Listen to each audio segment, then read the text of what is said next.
Hey guys, welcome to my channel. So it's been a minute. I actually just came back from Vegas. I was there at the IFA conference. It's the International Forum for Advancements in Healthcare. I actually received an award for top 100 healthcare leader. And so I'm extremely honored. I'm excited to just see what's to come as far as my business. And it just motivates me to continue working on my business, growing my business, and just really seeing people get better. Because at the end of the day, that's what keeps me going. And I just love seeing how just by making simple changes, and of course not every case is as simple as some, but a lot of times by making simple changes, you can notice a huge difference in how you feel. And that's always my goal.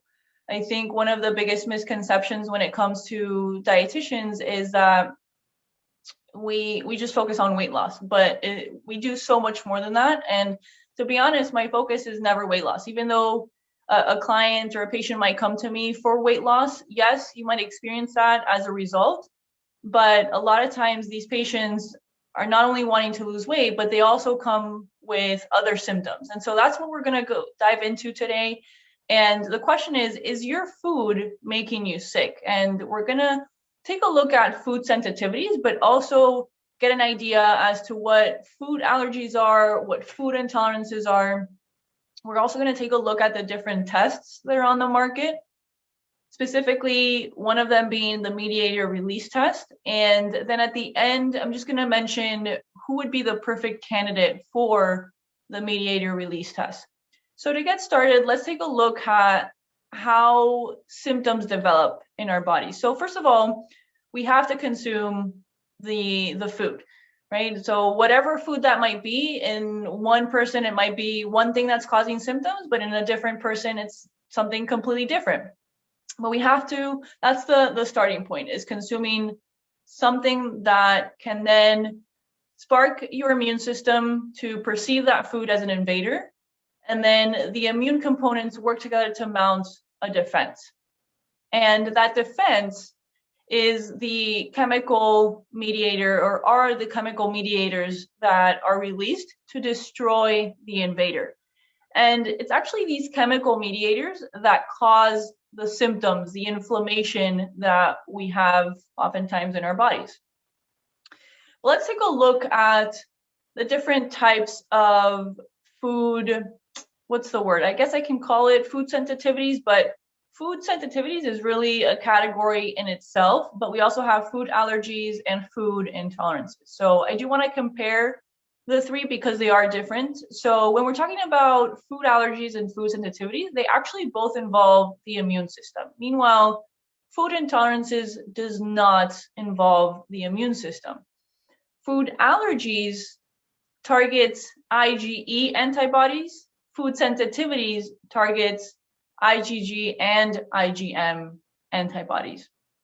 So in the case of food intolerances, it's really the person's inability to not be able to break down certain foods. So in the case of lactose intolerance, for example, it's mainly due to the fact that the person does not have the appropriate enzyme to break down, let's say, sugar in milk. So lactose would be the sugar that they're unable to break down.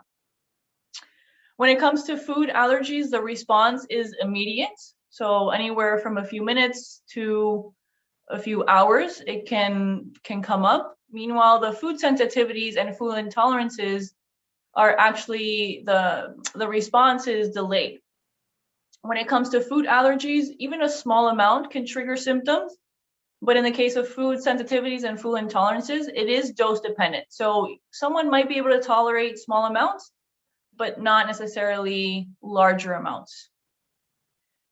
So here are some of the symptoms that are associated with each condition. Now, a lot of these can overlap. This is definitely not an exhaustive list. I didn't include all of the symptoms in each category, but it gives you some sort of an idea, at least a starting point, as to what could be going on in your body. So when it comes to food allergies, hives is very common. Anaphylaxis, which is the extreme case, is very common, or at least it's the first thing that a lot of people think of when they think of food allergies.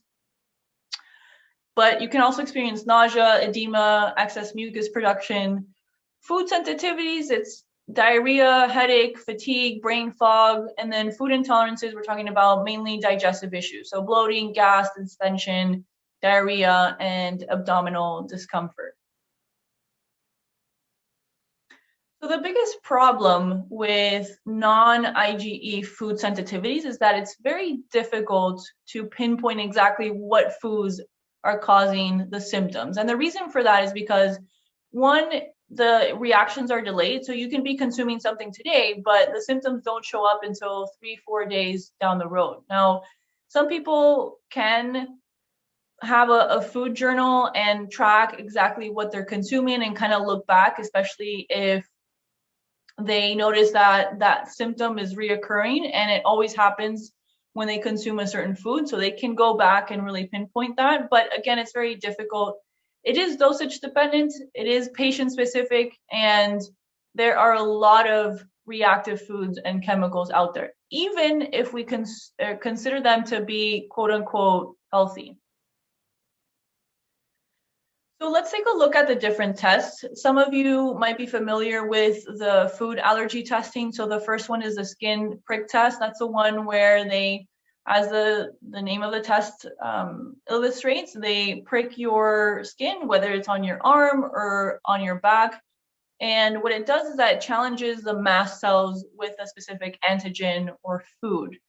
And the positive results are based on whether your system reacts like a mosquito bite. It's excellent for environmental allergies, but it's 40% accurate for food allergies.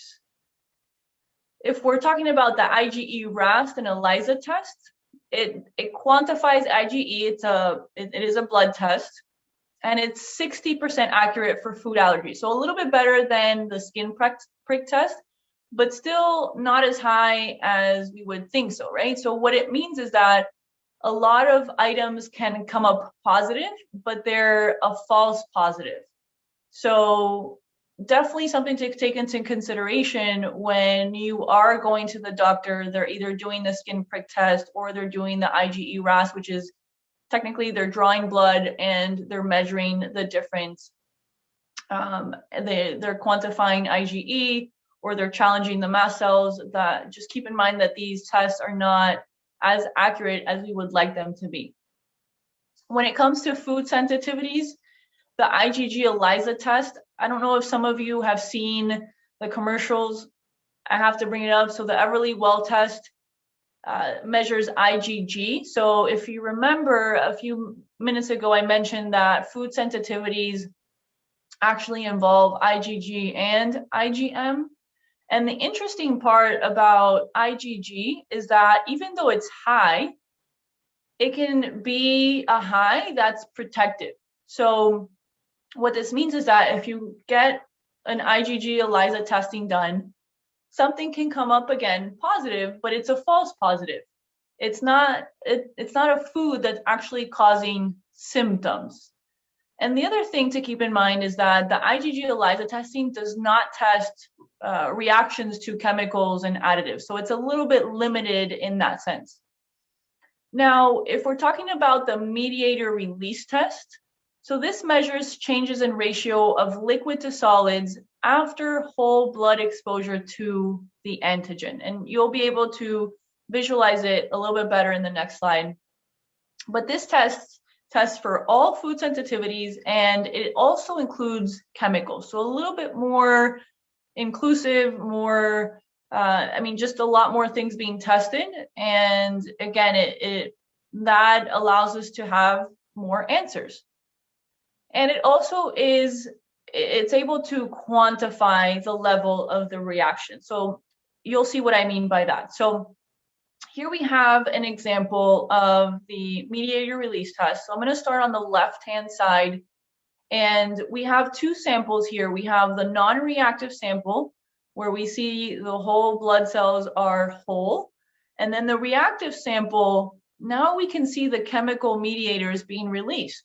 So it's more liquid than solid, right? So what these values, or what it measures, translates into either non-reactive foods, which are the ones in green, moderately reactive, or reactive. So that's what it means by is that it quantifies the results, because not all foods, even though something comes up high or moderately reactive, doesn't necessarily mean, of course, this would be a process, and I'll go over the process in a little bit, but doesn't necessarily mean that in your case it's reactive. Or maybe certain items in green pop up as non-reactive, but that might just be due to the fact that you haven't consumed that certain specific food because it's not part of your diet. So that's the whole idea behind this test, is that yes, it's more accurate, and we'll take a look as to what extent it's more accurate, but it's still a trial and error, because at the end of the day, every body is different, everybody processes foods differently. And so this is where that person that's open to the idea of waiting and going through that process would be the perfect candidate. So I'm kind of giving one of the responses away as far as who would be the ideal candidate. But I do want to mention that in comparison to the other ones, so we did talk about the allergy test, which was either 40% accurate or 60% accurate. The mediator release test, so MRT, is 94.5 sensitive and 91.7% specific. So accuracy is actually the combination of not only sensitivity, but also specificity. So in comparison to the other tests, this is over 90%. Not bad, right? So right then and there, just by looking at these statistics, we can see that this specific test is probably going to give you more answers that are specific to you, that target the inflammation in your body, and relating them to the foods or chemicals that you might be consuming that are causing that inflammation. So pretty cool, right? So who would actually benefit from this test? So in this case, I'm mentioning more about the condition. So if you suffer from, for example, metabolic syndrome, from type 2 diabetes, from rheumatoid arthritis, migraines, insomnia, depression, Crohn's disease, psoriasis, these are all conditions that are associated with food sensitivities. And so by addressing the food sensitivity component, you will definitely experience relief in those symptoms. Now, the mediator release test, I don't think I went into this, but the mediator release test is a blood test. And as far as the results and how you put the results into practice and what it looks like from the patient perspective, is that it is a process that's divided into 3 phases. So phase 1 is about 10 to 14 days long. And of course, it depends on how the patient is feeling in those 14 days. So let's say if the 14 days are up, you would follow up with the dietitian and determine where you're at symptom-wise. So if the symptoms are still pretty ongoing, then you would troubleshoot by going back to the food diary and identifying maybe some things that could be changed. So if you're still not feeling well after the 14 days, we're kind of starting from 0 again and making some further modifications so that you do experience that difference in how you feel. So then you transition to phase 2, which is about 2 to 4 weeks. And in this phase, you're actually slowly starting to incorporate one new food. So phase 1 and phase 2 actually include only non-reactive foods, so all of the foods in green. And I wouldn't say all, but most of them. And the reason why I say that is because some patients either don't like certain foods that show up in the non-reactive foods, or depending on their condition, it's not warranted to consume certain foods. So that's why the working with a specialist is extremely important, because you're not only combining the results of the test, but also taking into account what the patient likes to consume, what they don't like to consume, and then also any diagnoses or condition that they have. So all of those components are taken into consideration when then coming up with the final results. And then lastly, phase 3 is really what they call a rotation diet, where you're not consuming the same food 2 days in a row. And the reason for that is because it allows your body to not get used to that food item. And what I mean by that is that if you consume an item 3 days in a row, maybe that third day, because you've consumed it for 3 days, maybe your body starts slowly kind of reacting to that food again. So that rotation allows your body not to get used to that food item. So hopefully that makes sense. But of course, this is something that you would go over with the professional, and they would be able to explain it and kind of go over it with you, so that when you do get to that process, you'll know exactly what to do. So here's an example of what the results look like. This is just a sample patient. So, and this is just part of it. Of course, here we see these are chemicals that are being tested. These are vegetables, these are beans, nuts, and legumes. And if we look right at the bottom, they're also going to test seafood. And of course, this is a 2-page results document. So I just wanted to give you a quick look at what it looks like. So as I mentioned, and I showed you earlier, there are foods that they're going to come up green, which are the non-reactive ones. There are foods that will be yellow. These are moderately reactive. And then lastly, the foods in red are the reactive foods. So this is another sheet of paper or another part of the results. And as far as the phases, phase 2 is actually a combination of all of these phases together. So you don't have to pay too much attention to the days, because it really comes down to how that person is feeling. But what has changed is that phase 1 is about 2 weeks. Usually, whenever you make changes to a diet, whether you're, of course, we're taking away foods, for the most part, a lot of people tend to notice a difference within 2 weeks, sometimes even longer. So that's why the times here, the days, are not fixed. That's something that will depend from person to person and how they progress through this process. So who's the ideal candidate? Well, if you've made every dietary change possible out there and you still haven't experienced any improvement in symptoms, or you've seen several doctors, whether it's your primary care physician or you've seen different specialists and you still haven't noticed a change in how you feel, this might be something that you'd like to consider. Also, it's very important that that person that is wanting to move forward is open to the process of elimination and reintegration. Of course, if someone is going through or has been diagnosed, or again, currently going through an eating disorder, this is definitely not the ideal test for that specific patient. So they definitely have to be open to this change that for a lot of people can be drastic, but will provide the most benefit. So that is really what you definitely have to go into thinking, is that even though it's going to be a change to what you're used to doing, it's definitely going to provide the most relief. And then lastly, of course, motivation is key. And that goes for anybody seeing a dietitian or a doctor. The patient that is motivated, that is open to ideas and puts those recommendations into practice are, I would say, most likely and almost always the ones that are going to succeed and notice a difference. So in conclusion, MRT, or the Mediator Release Test, is an excellent way to identify exactly what foods are causing inflammation in your body.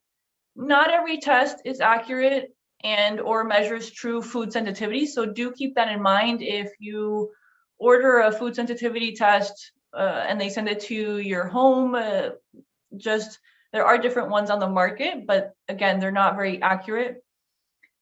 If you want to speak to a professional, I would definitely encourage you to do so, to ask questions, especially if you're not yet convinced about the mediator release test. And the end result of feeling better can always be achieved with MRT testing. And again, it just depends on the case, but sometimes you can experience a difference without the testing. So it really depends on where you're at and how long you've been going through these difficulties and these symptoms. And really, it's time to evaluate what that next step would be.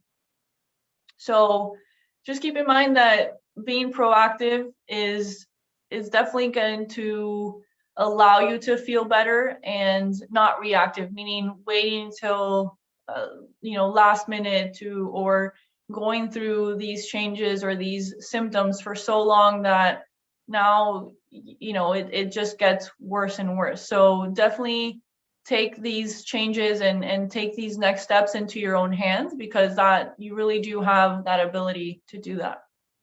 So if you have any other questions about the Mediator release test, feel free to drop a comment below. You can also email me at nutrition@myfunctionalbites.com. Check out my website. You can definitely fill out a form there. Also write me through Instagram. You can contact me so many different ways. And if you liked this video, please give it a thumbs up. Don't forget to subscribe to my channel, and I'll see you in the next video.